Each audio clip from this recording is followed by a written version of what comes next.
Buenos días nuevamente, hermanos. Gracias al Señor. Vamos a ir a la palabra del Señor. Vamos a abrir nuestras Biblias en Primera de Reyes, capítulo 6, versículos 1 al 13. Primera de Reyes, capítulo 6, versículos del 1 al 13. Dice así la palabra del Señor. Y sucedió que en el año 480, después que los hijos de Israel salieron de la tierra de Egipto, en el cuarto año del reinado de Salomón sobre Israel, en el mes de Sib, que es el segundo mes, comenzó él a edificar la casa del Señor. La casa que el rey Salomón edificó para el Señor tenía 60 codos de largo, 20 codos de ancho y 30 codos de alto. Y el propósito delante de la nave del templo tenía 20 codos de largo conforme al ancho de la casa. Y su ancho al frente de la casa era de 10 codos. También para la casa hizo ventanas con celosías. Junto a la pared de la casa edificó pisos alrededor de las paredes de la casa, tanto de la nave como del santuario interior. E hizo cámaras laterales en derredor. El piso inferior tenía 5 codos de ancho y el del medio tenía 6 codos de ancho y el tercero tenía 7 codos de ancho, porque por fuera hizo rebajos en la pared de la casa por todo alrededor para no empotrar las vigas de las paredes de la casa. La casa, mientras se edificaba, se construía de piedras preparadas en la cantera y no se oyó ni martillo, ni hacha, ni ningún instrumento de hierro en la casa mientras la construían.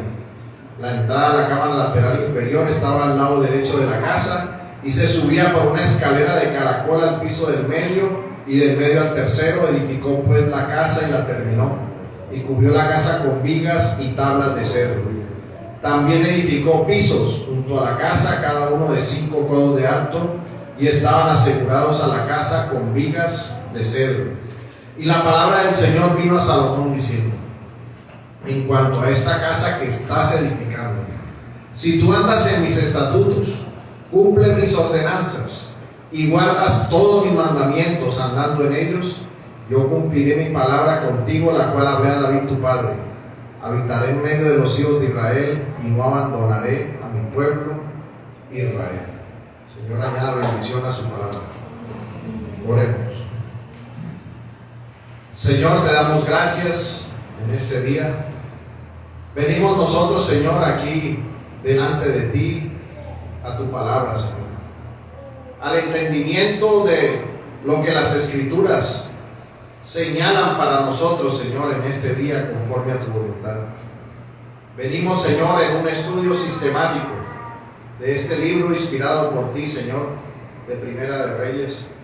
Sabemos, Señor, que hay un propósito en mostrar esta grandeza y la construcción de este templo. Sabemos que todo es para tu gloria y que tú eres el que hace todas las cosas. Señor, guíanos a través del desarrollo de esta palabra, a través de este sermón, que podamos nosotros comprender las verdades necesarias para nuestra vida, que sean guardadas en nuestro corazón, Señor, que podamos conocerte más y crecer en ti, Señor, en tu conocimiento y tu verdad, y que seas tú el que guíe nuestros pasos y nuestras sendas por amor a tu nombre. Señor, gracias por la misericordia y la bondad de poder estar a la luz de tu palabra y escucharla, Señor, y deleitarnos en ella. Gracias te damos, Señor, ayúdanos. Tu Santo Espíritu nos guíe y nos ilumine, Señor. Te lo pedimos en el nombre de Jesús. Amén. Bueno, vamos, hermanos, continuamos con nuestro estudio de Primera de Reyes. Ya voy entrando en el capítulo 6. Y para iniciar, mis hermanos, me gustaría decirles lo siguiente. Es muy común hoy en día para las personas desarrollar proyectos inmobiliarios. Hay grandes campañas inmobiliarias. Si es aquí cerca de nuestra ciudad, ofrecen proyectos en Santa Rosa, en Turbaco, en muchos lugares. Y las personas observan las imágenes de lo que se supone que se va a construir y llenos de emoción se acercan al lugar, hacen separaciones, firman documentos y esperan a que comience la edificación.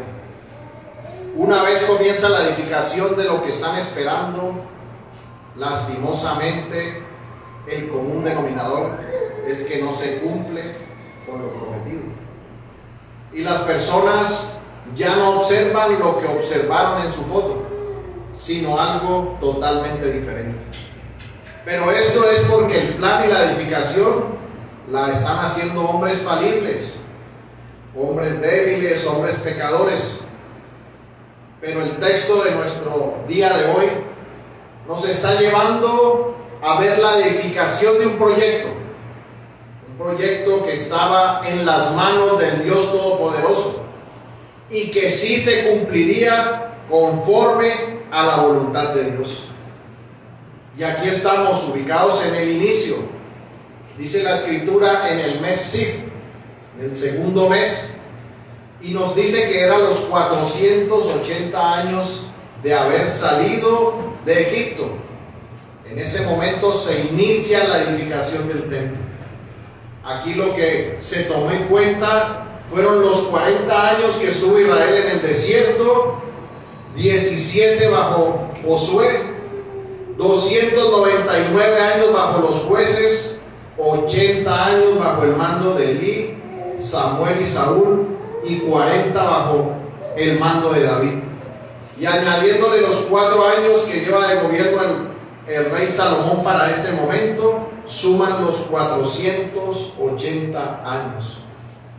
Pero en estos 480 años ya se encuentra la nación libre de los perturbadores del gobierno, y las cosas se encuentran organizadas y listas para la construcción del templo.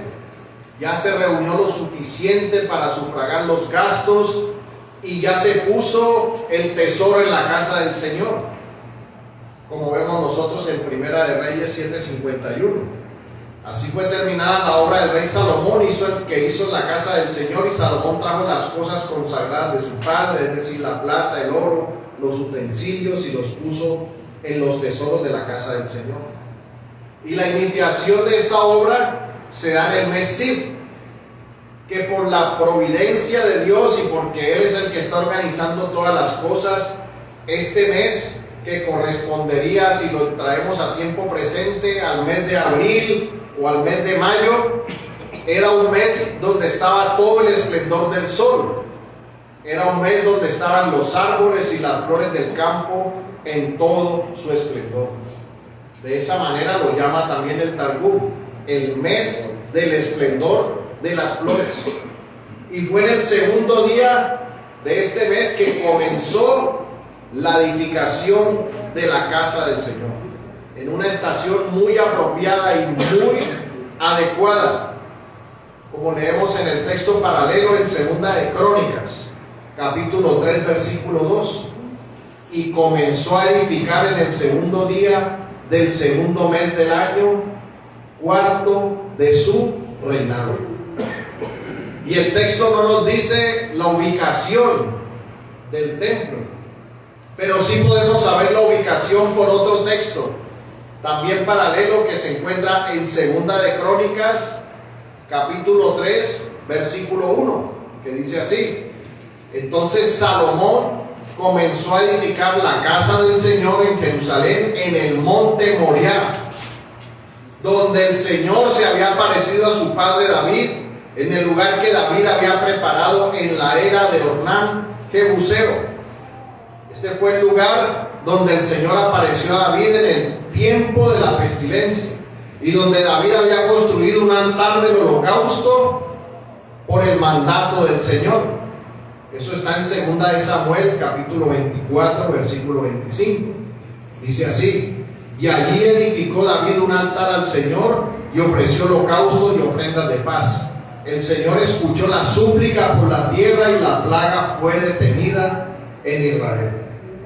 Así que nosotros estamos en este momento en el inicio de la edificación del templo, de una casa fija y espléndida para la gloria de nuestro Dios, la morada de su nombre en medio de su pueblo, Y esta es una época importante en lo que se refiere al reino de Dios en el Antiguo Testamento, en la historia de redención. Pues era una declaración hecha por medio del profeta Natán, que ponía fin a la provisionalidad del pueblo de Israel en su adoración en la tierra de Canaán. Recuerden que tenían el tabernáculo y tenían que ir de un lugar a otro. Pero para este momento el templo se convierte en la prenda sustancial de la posesión permanente de la herencia prometida por parte del Señor. Es por eso que en esta mañana le pido que me acompañe a este sermón que he titulado La edificación. Y lo vamos a desarrollar en dos preguntas y unas aplicaciones prácticas. La primera pregunta que vamos a hacer es: ¿quién edifica? La segunda es: ¿cómo se debe edificar? Y de tercero tendremos unas aplicaciones prácticas. En primer lugar, vamos a ver quién es el que edifica. Mis hermanos, en la introducción hablamos de un tiempo específico en el cual se inició la edificación del templo. Y esto nos lleva a preguntarnos: ¿quién es el que edifica? Para responder esta pregunta nos es necesario ver lo que la Escritura nos señala a través de los otros templos o edificaciones para adorar a nuestro Dios. El primer templo señalado para la adoración lo encontramos en Edén, con Adán, y el constructor y plantador fue nuestro Dios Todopoderoso. Dice Génesis 2:8: y plantó el Señor Dios un huerto hacia el oriente en Edén, y puso allí al hombre que había formado. Este templo fue construido por el Señor y debía ser mantenido por el hombre en el ejercicio de su obediencia. Adán debía obedecer el mandato de Dios de no comer del árbol del bien y del mal, y de poder comer del árbol de la vida para vivir eternamente. Pero nosotros sabemos, porque tenemos la Escritura, que Adán desobedeció, y por su desobediencia fue sacado del templo, fue sacado de esa comunión que tenía con Dios, no sin antes anunciarse la promesa de un Salvador en Génesis 3:15, la promesa de la simiente de la mujer. Y de ahí en adelante, en la historia de redención, encontramos que edificaron altares, pero vemos nosotros la segunda intervención de nuestro Dios en la construcción de un lugar para adorarlo, cuando Él le dice a Moisés que haga el tabernáculo. El tabernáculo fue hecho conforme a la voluntad de Dios, para adorar a Dios, y fue señalado por Dios la forma en que tenía que ser edificado y la forma en que tenía que ser organizado. En ese momento no lo construyó Dios mismo, como sí sucedió en el Edén, pero el tabernáculo es edificado por los hombres por la disposición de la voluntad de Dios, por el mandato de Dios mismo, porque Él es el que está dando la orden de cómo se debe edificar. Mis hermanos, y esto es importante, porque el hombre, por la gracia común, tiene la capacidad de edificar, pero el hombre utiliza sus dones de edificación no para la gloria de Dios, sino para sí mismo, para sus deleites. Nosotros tenemos el ejemplo de lo que hace el hombre cuando edifica para sí mismo. Lo tenemos en Génesis capítulo 11, versículo 3. Ahí fue cuando los hombres se unieron para edificar de su propio corazón, de su propio ser. Dice Génesis 11:3: y se dijeron unos a otros, gracias, se dijeron unos a otros: vamos, fabriquemos ladrillos, cosámonos bien. Y usaron ladrillo en lugar de piedra y asfalto en lugar de mezcla, y dijeron: vamos, edifiquemos una ciudad y una torre cuya cúspide llegue hasta los cielos, y hagámonos un nombre famoso, para que no seamos dispersados sobre la faz de la tierra. Esta es la torre de Babel. El hombre, ¿qué quería hacer? quería ser como Dios, quería hacer una edificación para adorarse a sí mismo, para señalarse a sí mismo como si él tuviera grandeza en sí mismo y que esa grandeza de sí mismo fuera adorada. Y mis hermanos, nosotros sabemos lo que pasó ahí. Por esa edificación de los hombres fue confusión, porque el hombre de su propio corazón solo puede edificar en la hojarasca, en lo que es contrario a la voluntad del Señor. Por eso la Escritura señala muy claro en el Salmo 127:1. Perdón. Si el Señor no edifica la casa, en vano trabajan los que la edifican. Si el Señor no guarda la ciudad, en vano vela la guardia. Y este ejemplo lo vemos en Babel. El Señor no edificó esa casa. ¿Y qué fue? Vanidad. Fue en vano. Esto, mis hermanos, porque el hombre por sí mismo solo edifica vanidades, y lo que le parece espiritual es para la idolatría, porque no sabe cómo debe adorar a nuestro Dios. Él debe ser adorado en sus términos, conforme Él lo ha determinado, conforme a Él lo ha mandado.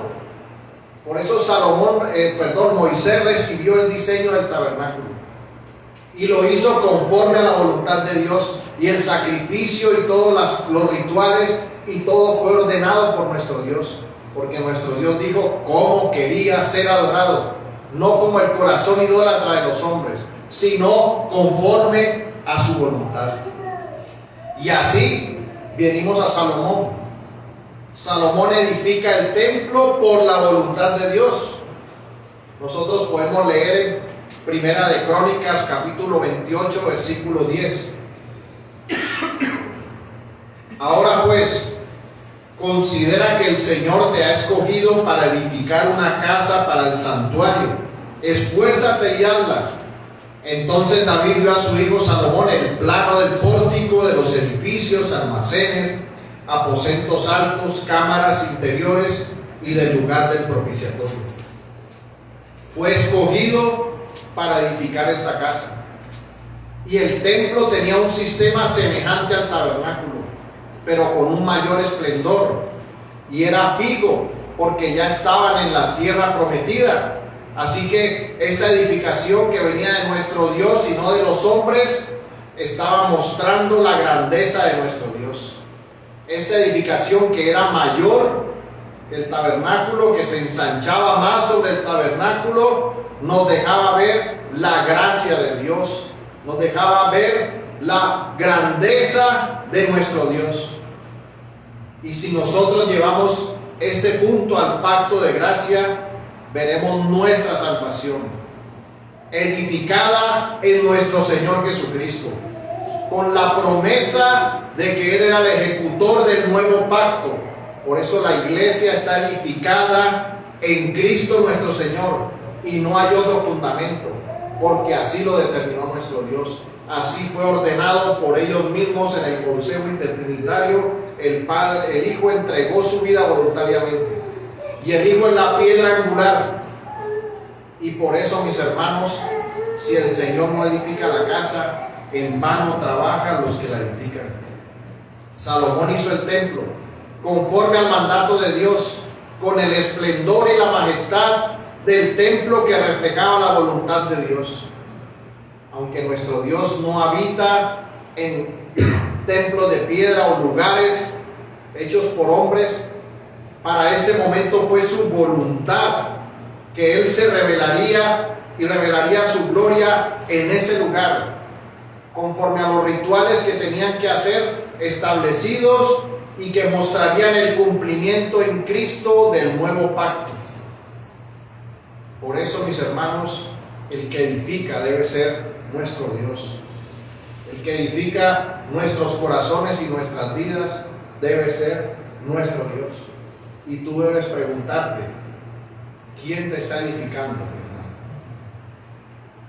Esto nos lleva al segundo punto. ¿Cómo se edifica? Una vez viendo quién edifica, podemos nosotros responder a la pregunta, ¿cómo se debe edificar? Y la respuesta es muy sencilla, conforme a la voluntad de Dios. ¿Cómo se edifica? Conforme a la voluntad de Dios. Y esto lo vemos nosotros en el desarrollo del texto. Salomón está iniciando una edificación conforme a la voluntad de Dios. El templo inició en el mes Sif, que es el mes de las flores, y terminaría de construirse en el mes de la fruta, señalando a la iglesia del Señor. La iglesia del Señor y el creyente, que es el templo del Espíritu, comienza con las flores, pero termina dando fruto. Y ese fue el tiempo que nuestro Dios determinó para que fuera reemplazado el tabernáculo por un templo fijo, un lugar de residencia permanente. La necesidad de este templo estaba ligada al cambio en la situación de Israel.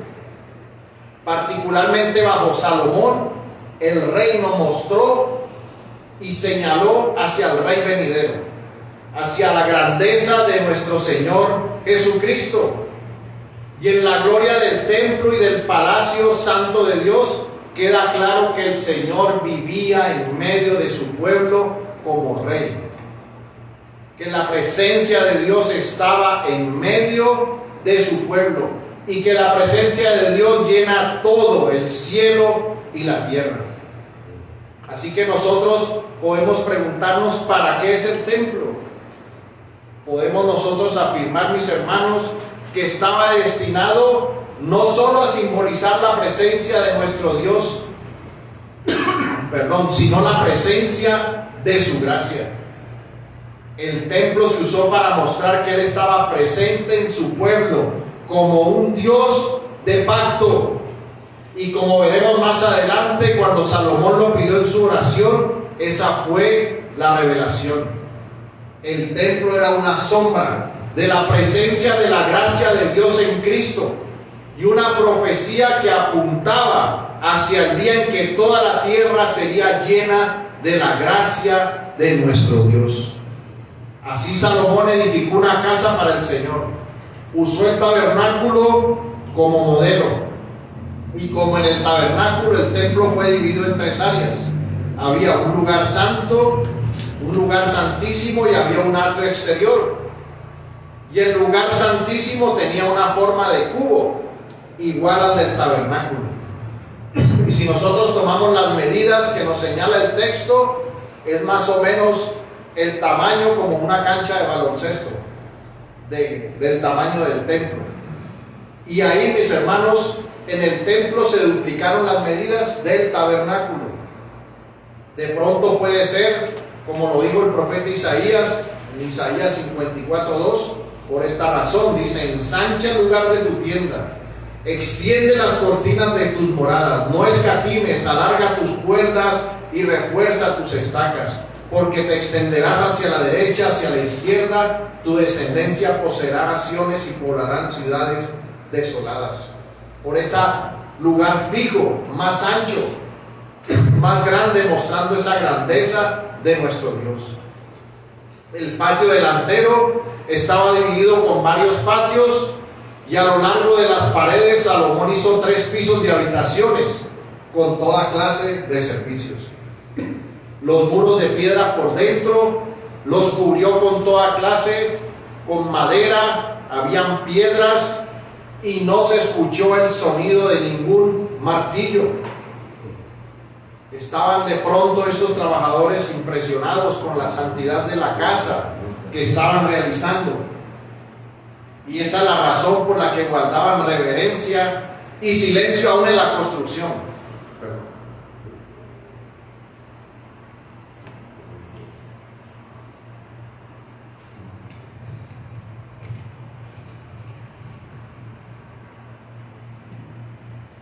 Así que nosotros, mis hermanos, vemos aquí que Salomón cumplió los mandamientos, las instrucciones del Señor.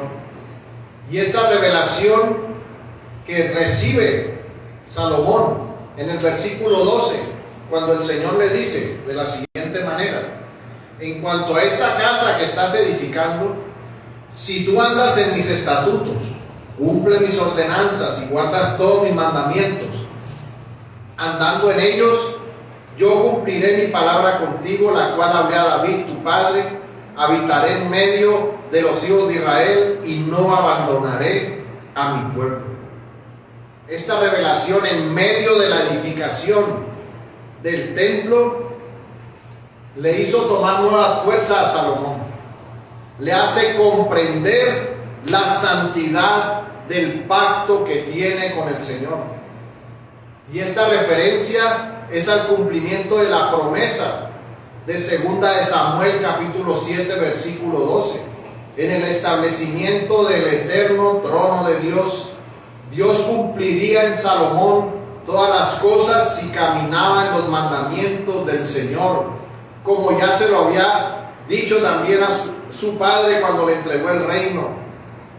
Y el Señor también había prometido que estaría con él y que si era obediente se cumplirían todas las cosas. Debía obedecer, y este establecimiento eterno, esta morada de Dios, empieza ahora una duradera realización.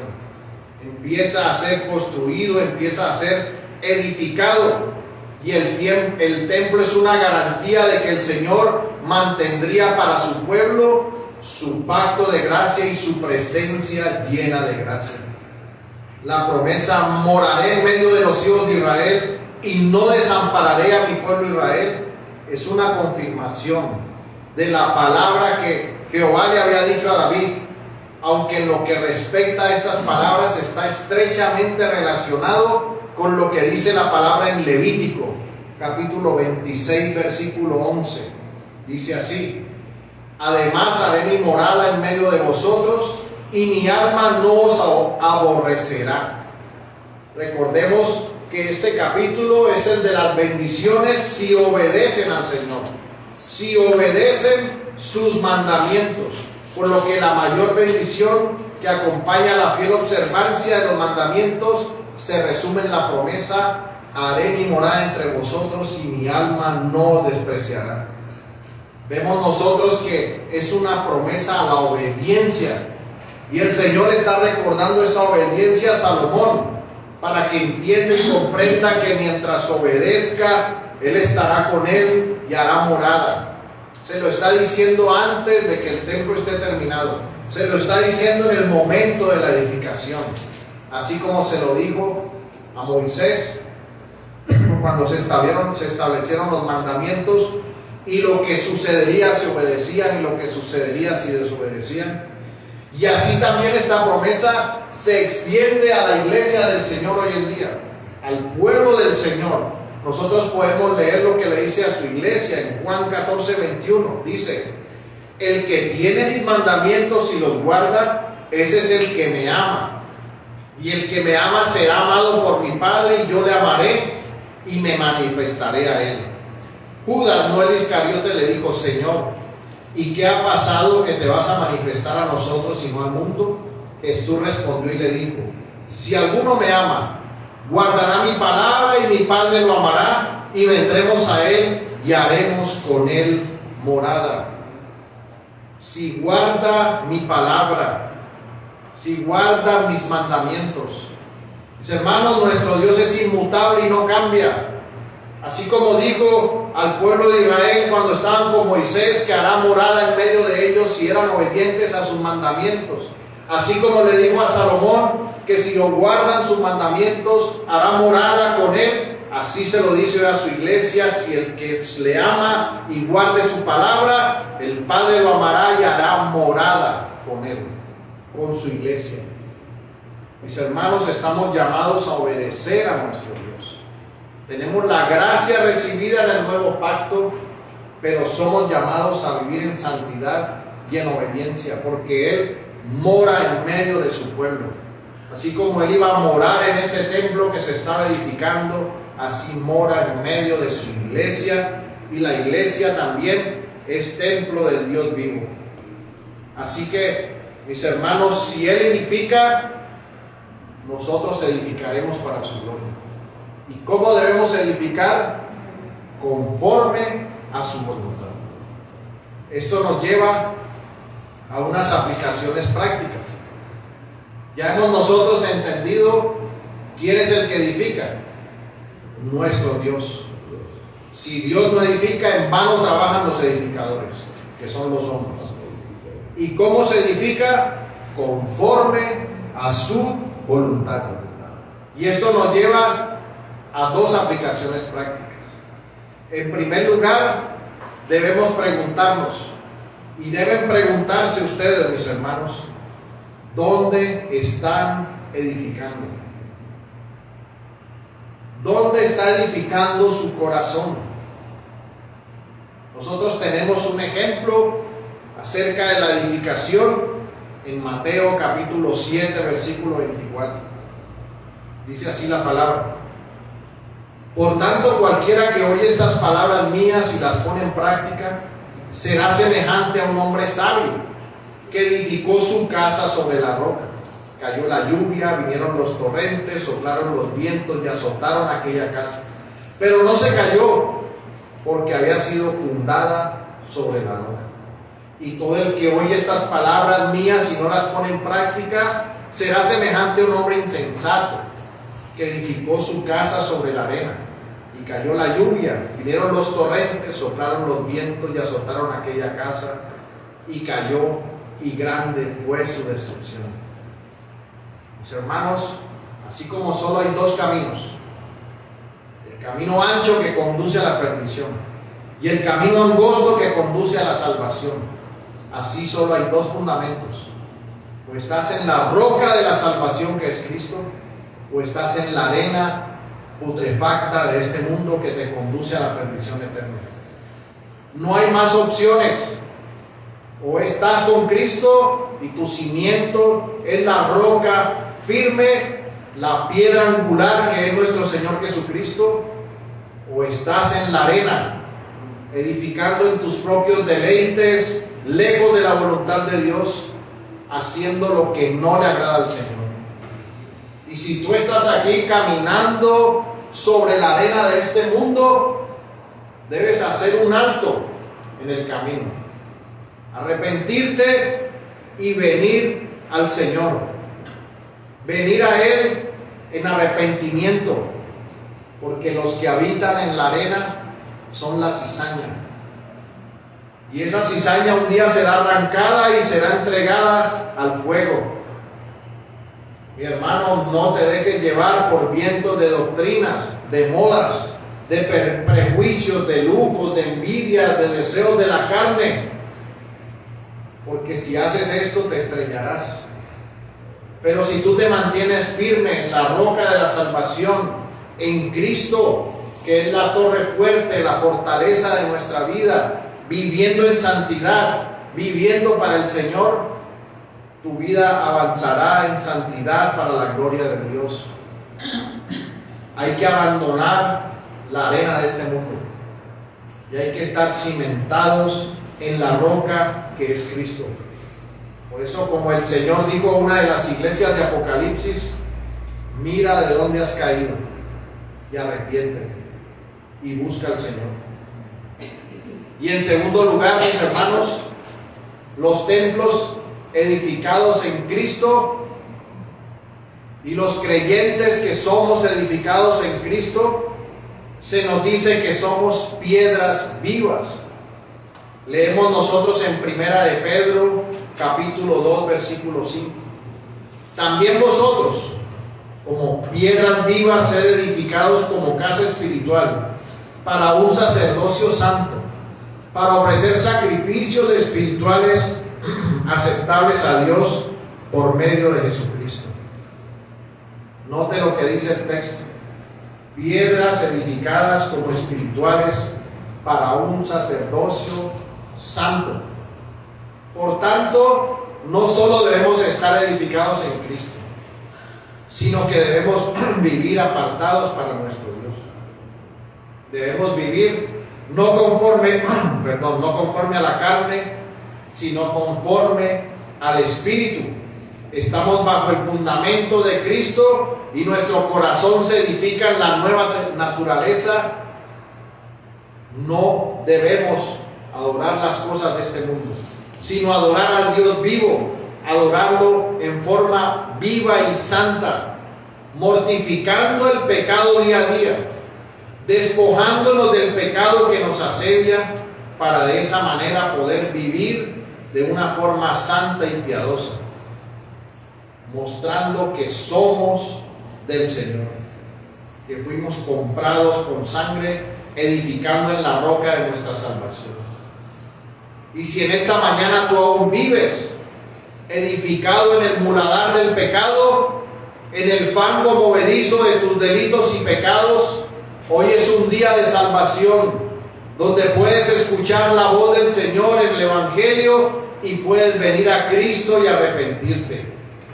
Humíllate bajo la poderosa mano de Dios, y que así tu vida no esté más edificada en los pantanos putrefactos del pecado, sino en la roca firme y la rosa del Salón, que es nuestro Señor Jesucristo. Llamada iglesia, oremos y vivamos día a día edificados en Cristo y en santidad. Oremos. Señor Dios eterno y majestuoso y maravilloso, que vives y reinas por siempre y para siempre, te damos gracias, Señor, porque si tú no edificas, en vano trabajan los edificadores. Señor, te agradecemos porque nuestra vida está edificada en la roca que eres tú, Señor. Hemos sido salvados y estamos fundamentados en ti para vivir para ti y para tu gloria. Solo podemos pedirte, Señor, en este día, que nos ayudes a recordar que tú eres el que edifica y que debemos edificar viviendo conforme a tu voluntad. Ayúdanos, Señor, a que como iglesia hagamos lo que debemos hacer y como tus hijos también lo hagamos en el lugar donde estemos, Señor. Que tu Santo Espíritu nos guíe y nos ayude, Señor, y que podamos ser edificados y vivir edificando para tu gloria, Señor. Te damos gracias en el nombre de Jesús. Amén. Bueno, mis hermanos, hemos finalizado nuestro